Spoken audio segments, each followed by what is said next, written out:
All you're doing is you're inviting them to speak. You're not saying, hey, I want to send you an offer. You're not saying, hey, I want to close on this timeline. You're just saying, hey, would it be possible to hop on the phone for a brief conversation? You're listening to Flip Empire, the show committed to helping real estate entrepreneurs who want to build their empire without sacrificing their life. Your success and freedom starts now with your host, Alex Pardo.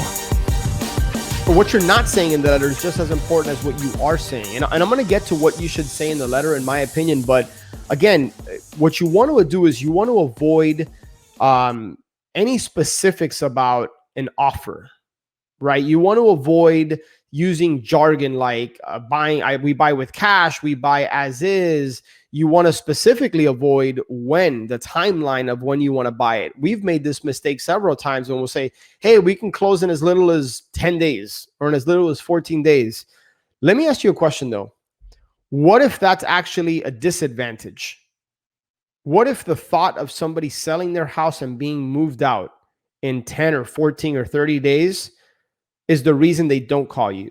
Because they're not ready. They want to sell, but they're going to need a month or 2 months or 3 months or whatever they need. So you don't want to back yourself into a corner with any assumptions, right? So you want to keep it, you want to be speaking to them, but you also want to avoid timelines and jargon and using any type of don't put yourself in a corner. Don't go in with any pre-existing assumptions of what that seller needs or what some of their challenges might be. Okay, so a couple of other things that I think I want to talk about as far as the actual structure of the letter. I like letters that are just one page, that are 3 paragraphs, no more, that are very simple. And the key points is, you want to quickly in the first paragraph introduce yourself and just share with them why you're reaching out. Provide some context. I know in the direct mail piece that I sent to self-storage owners, I basically quickly introduced myself. And I said, hey, my wife and I, we're looking to purchase a self-storage facility. And so we quickly identified who we are. And I've learned this from, years ago in cold calling. When you cold call somebody, you don't want to say, hi, is this person here? Because then the person on the other end of the line already knows that, hey, this is a cold call. You don't even know who I am. When you call your friend, you don't say, hey, is John there? No, John, what's up, dude? You just immediately get into it. But in a cold call, you want to quickly identify why you're calling within the first 5-10 seconds. Same thing with the letter. Introduce yourself, give them a little bit of context, let them know why you're contacting them. So in the second paragraph, it's not just why you're contacting them, but what's your intention, right? Hey, I'm looking to purchase a self-storage facility, and here's why. Or, in your case, you're looking to buy another property in the area because XYZ, right? Personalize it. Think about how you can stand out. So if you were going to write a letter to yourself, sit down. Actually, this is an exercise I would encourage you to do. Sit down and write a letter to yourself and put yourself in the frame of mind where you were reading a letter and you were interested in selling your property. What would you want to see? What would call your attention and make you want to pick up the phone? So think about it from that perspective.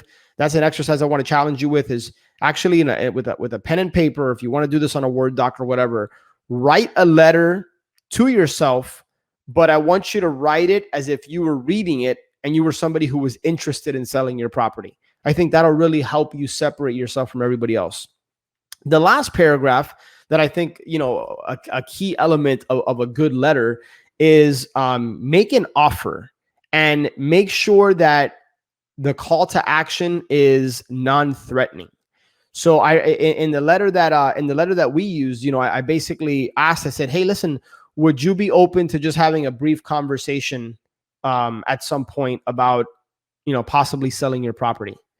And if not, that's great. Just do me a favor, hold on to this letter just in case anything changes. So all you're doing is you're inviting them to speak. You're not saying, hey, I want to send you an offer. You're not saying, hey, I want to close on this timeline.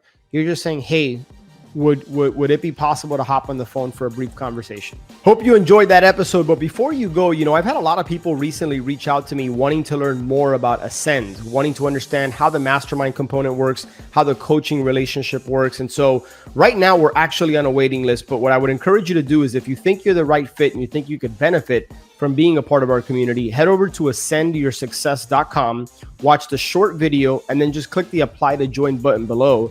And then we'll be in contact with you if and when a spot opens up. So really appreciate you listening to Flip Empire here, and I look forward to connecting with you on the next show. Take care.